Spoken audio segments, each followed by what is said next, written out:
Was this really the comeback everyone was waiting for? For 2 weeks, fans counted down to this exact night, the return of the WNBA's biggest draw after a back injury that had sidelined her since a brutal, controversial collision with the Phoenix Mercury. The buildup was real. The anticipation was real. Ticket demand spiked. National broadcast cameras were locked in, and then the ball actually went up. Caitlin Clark took the floor again. But instead of the storybook return highlight reels are made of, what fans got was something messier, more human, and honestly a lot more complicated. 4 turnovers, a shooting slump, a limited role, and a loss on the scoreboard. So which is it? Was this a genuine step forward in her recovery, or a warning sign that the fever brought her back too soon? Was the quiet performance a coaching decision, or a body still not fully ready? Here's exactly what happened when Caitlin Clark returned to the court, and what it actually tells us about where things go from here. To understand why this particular return generated so much attention, you have to go back to where the injury actually started. And it wasn't an isolated one-night issue. Clark has dealt with a lingering back problem across much of this season, one that first flared up during Indiana's season opener against the Wings, when she had to leave the court multiple times to get treatment in the locker room. She was seen on the bench throughout the year using a heating pad and a back brace, managing a recurring issue rather than dealing with something that appeared out of nowhere. That context matters, because it reframes what happened on June 24th. During the Fever's game against the Phoenix Mercury, Clark was involved in 2 separate physical plays within the same stretch of the second quarter. The first was the now widely discussed incident where Mercury forward Alyssa Thomas made contact with Clark's throat during a loose ball scramble, a play the league later upgraded to a flagrant 2 foul, resulting in a 1-game suspension for Thomas. The second play, which actually caused the back issue specifically, came when Clark was fouled on a 3-point attempt by Mercury's Valerian Ayayi, whose closeout appeared to leave Clark landing awkwardly with no space underneath her. Clark came down grabbing at her lower back, and no flagrant was called on that particular sequence. She stayed in the game for a stretch afterward, tried to play through it, but ultimately exited early. That set off 2 weeks of recovery, monitoring, and cautious optimism about her availability, the kind of injury timeline that's become an unfortunately familiar pattern for a player who missed most of her 2025 season due to a combination of quad and groin injuries. That history is exactly why coaches, teammates, and the medical staff around Clark have generally erred on the side of caution rather than rushing her back the moment she said she felt better.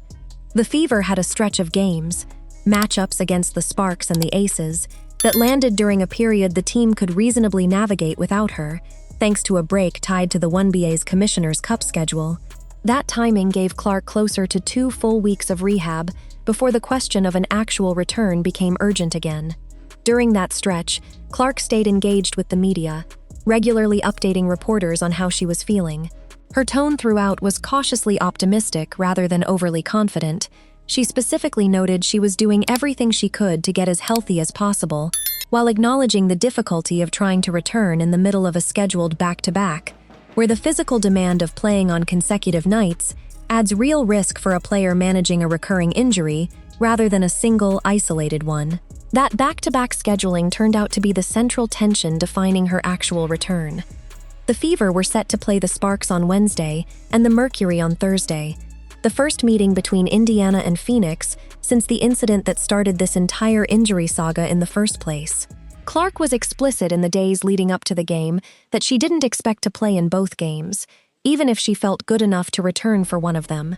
That's a notable, mature piece of context, often lost in the excitement of, "Is she playing tonight?" headlines. This was never framed internally as an all-or-nothing return. It was framed, from the start, as a cautious, staged process built around managing risk rather than simply getting her back on the floor as quickly as possible. Understanding that framing matters enormously for evaluating what actually happened once she took the court again. This wasn't a player who'd been fully cleared and was expected to look like her normal self immediately. This was a deliberately limited, first step back into game action, following a specific injury history that had already cost her significant time across 2 consecutive seasons. Before getting to the return itself, It's worth understanding something that shaped the entire conversation heading into that comeback night. The Fever didn't fall apart in Clark's absence. If anything, they did something that complicated the "we desperately need her back" narrative that often surrounds a star player's injury.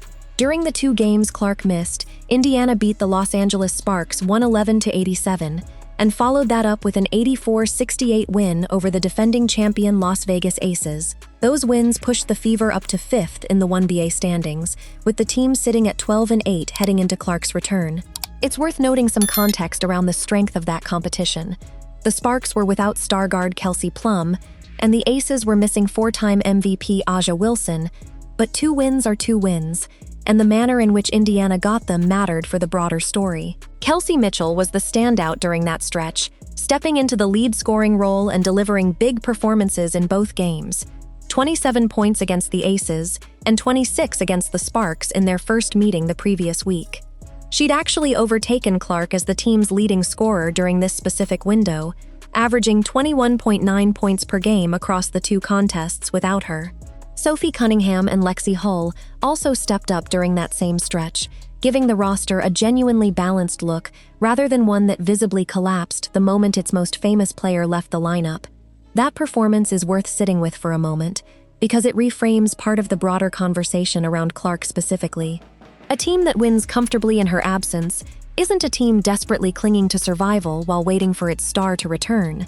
It's a team with legitimate depth and multiple capable scorers, which actually reduces some of the pressure that might otherwise exist to rush Clark back before she was genuinely ready.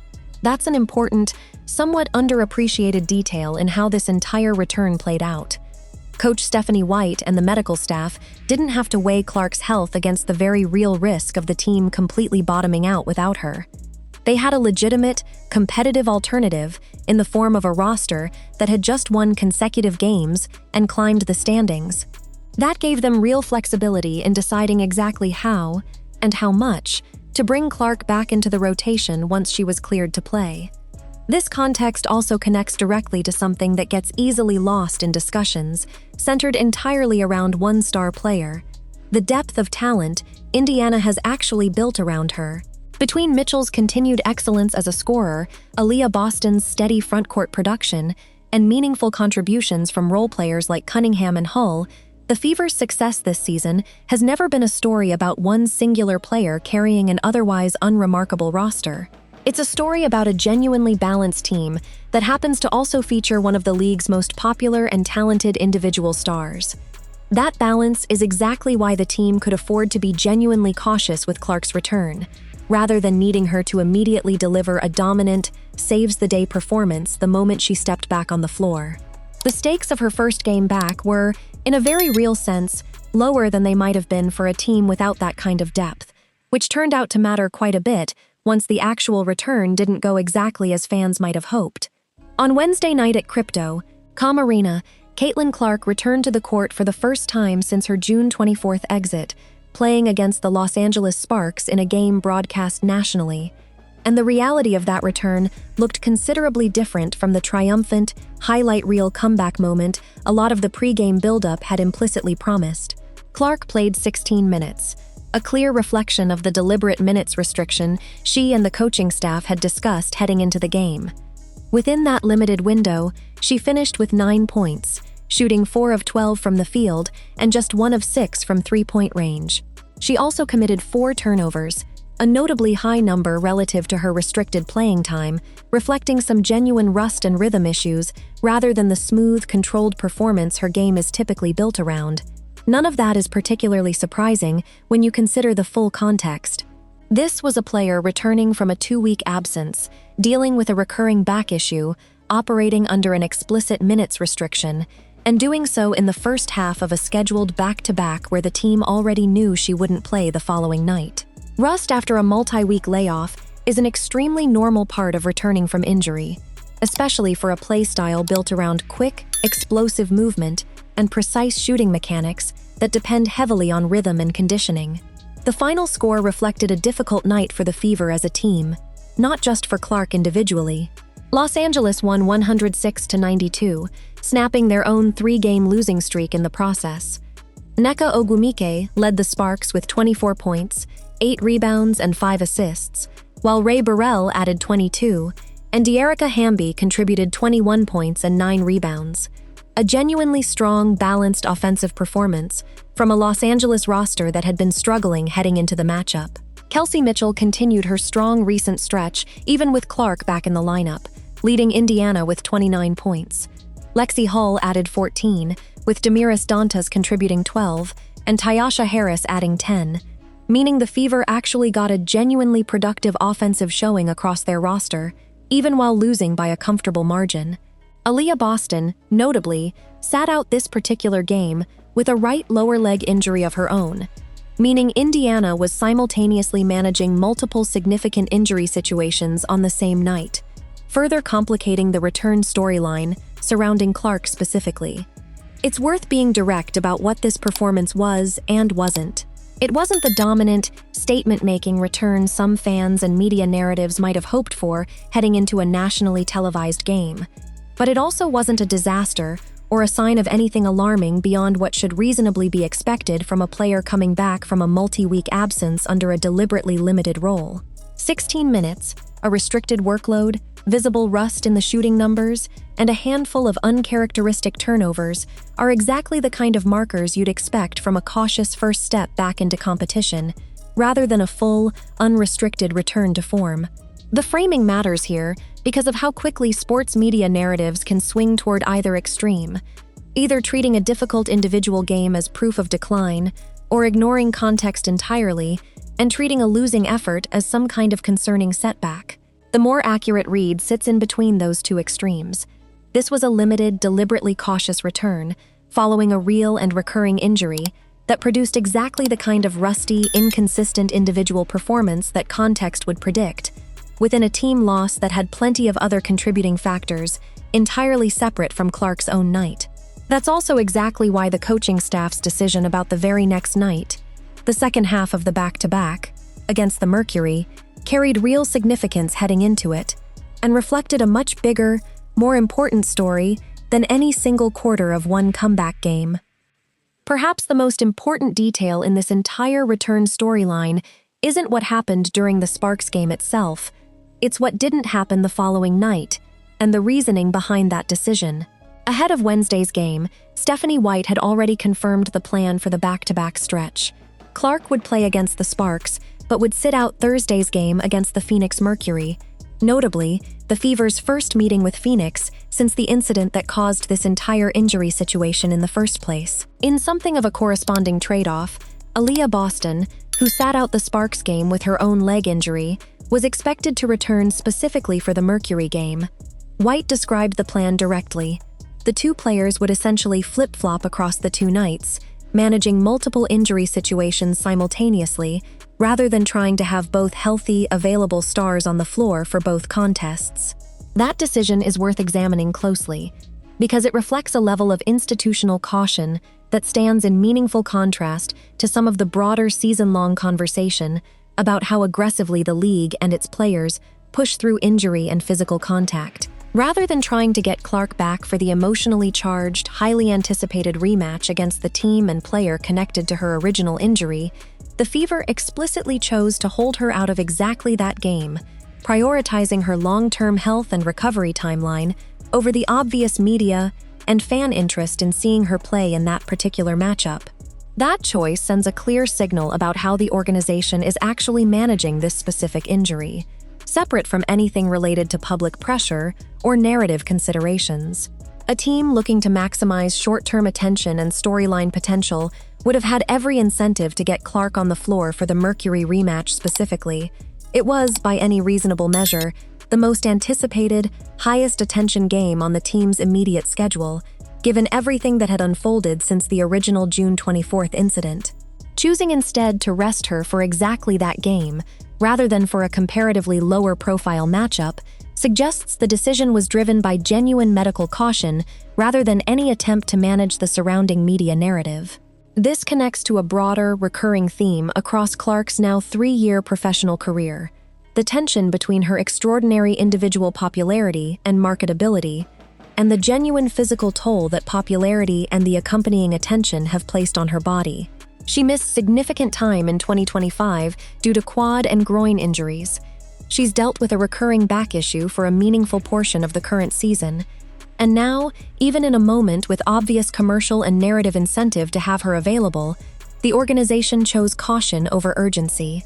That pattern of prioritizing long-term health over short-term availability, even in genuinely high-profile moments, is arguably a more significant organizational story than the specifics of any single game's box score.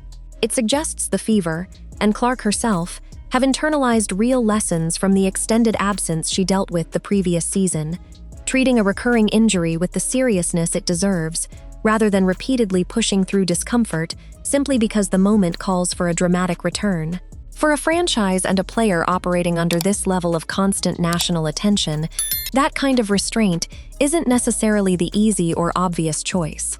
It would have been simple to frame Clark's return specifically around the emotionally resonant Mercury rematch, generating maximum attention and narrative payoff. Choosing instead to hold her out of exactly that game, in favor of a more conservative, staged reintroduction to game action, reflects a level of organizational discipline that's easy to overlook amid the more dramatic storylines surrounding her season. Step back from the specifics of one rusty comeback performance, and this entire sequence connects to a much larger question that's been building around Clark's career since her earliest days in the league. How does a transformative, endlessly popular athlete manage a genuinely demanding physical toll without either compromising her long-term health or being pulled away from the game too often to satisfy the audience that's grown around her? Clark's statistical profile this season, even accounting for the missed time, remains genuinely elite. She entered her return averaging 21.2 points per game, a career high, along with 8.2 assists, good for second in the entire league. Those numbers reflect a player performing at an exceptional level whenever she's actually been available. The recurring issue isn't a decline in ability, it's a recurring challenge in staying consistently healthy across a grueling professional schedule. That distinction matters enormously for how her comeback game should actually be interpreted. A rusty, limited performance in a return from a multi-week injury absence isn't evidence of declining skill or diminishing impact. It's a completely normal, expected part of returning from a physical layoff, especially under an explicit minutes restriction designed specifically to prevent re-aggravating the underlying issue. Judging her long-term trajectory based on one cautious, restricted comeback performance would be a significant misread of what actually happened on the floor that night. There's also a broader conversation happening simultaneously about the physical toll the league's increased visibility and physicality has placed on its biggest stars, one that connects directly back to the controversy that originally caused this specific injury. The same season that's seen genuine debate about officiating consistency, flagrant fouls, and player safety has also seen its most popular player miss multiple stretches of time due to recurring physical issues. Whether or not those two threads are directly connected in every instance, they exist within the same broader context. A league experiencing unprecedented growth and attention, still working through exactly how to protect the players generating that growth from the physical demands that come with it. For Clark specifically, that broader tension plays out in real time every time she deals with an injury like this one. The demand for her presence on the court is enormous. Ticket sales, broadcast ratings, and overall league attention all measurably shift based on whether she's in the lineup on any given night. That demand creates real pressure, even if unstated, to get back on the floor as quickly as possible. Balancing that pressure against genuine medical caution, especially given her documented injury history across the past 2 seasons, is exactly the kind of ongoing challenge that doesn't resolve itself after one game, one injury, or one recovery timeline. What this specific return demonstrated, more than anything else, is that the organization around Clark appears genuinely committed to managing that balance thoughtfully, rather than simply bowing to the obvious commercial incentives of getting her back onto the floor as quickly and dramatically as possible. Sitting her out of the emotionally charged Mercury rematch, despite every incentive to have her available for that specific game, reflects a level of institutional discipline that should matter more to her long-term career outlook than any single night's shooting percentage. That's ultimately the more important story sitting underneath this particular comeback. Not whether Clark looked immediately sharp in her first game back, but whether the people responsible for managing her health and availability are making decisions based on genuine medical judgment rather than the constant pressure of playing in front of the biggest, most attentive audience women's basketball has ever had. So, was this the comeback everyone was waiting for? Not quite. And honestly, it was never supposed to be. 9 points, 4 turnovers, 16 restricted minutes, a loss on the scoreboard. None of that reflects poorly on where Caitlin Clark actually stands as a player. It reflects exactly what a deliberately cautious return from a real, recurring injury usually looks like. The more telling decision came the next night, when the Fever chose to sit her for the Mercury rematch, the single game with the most obvious incentive to have her on the floor, rather than push her health for the sake of a storyline. That's the real headline, buried underneath one rough shooting night. An organization choosing patience over spectacle, even when spectacle was sitting right there, waiting to be claimed. The rust will fade, the minutes restriction will lift, and Caitlin Clark will very likely look like herself again soon. But how her team handled this specific moment, cautious, deliberate, unwilling to rush, might end up mattering a lot more for her career than anything that happened in one imperfect comeback game against the Sparks.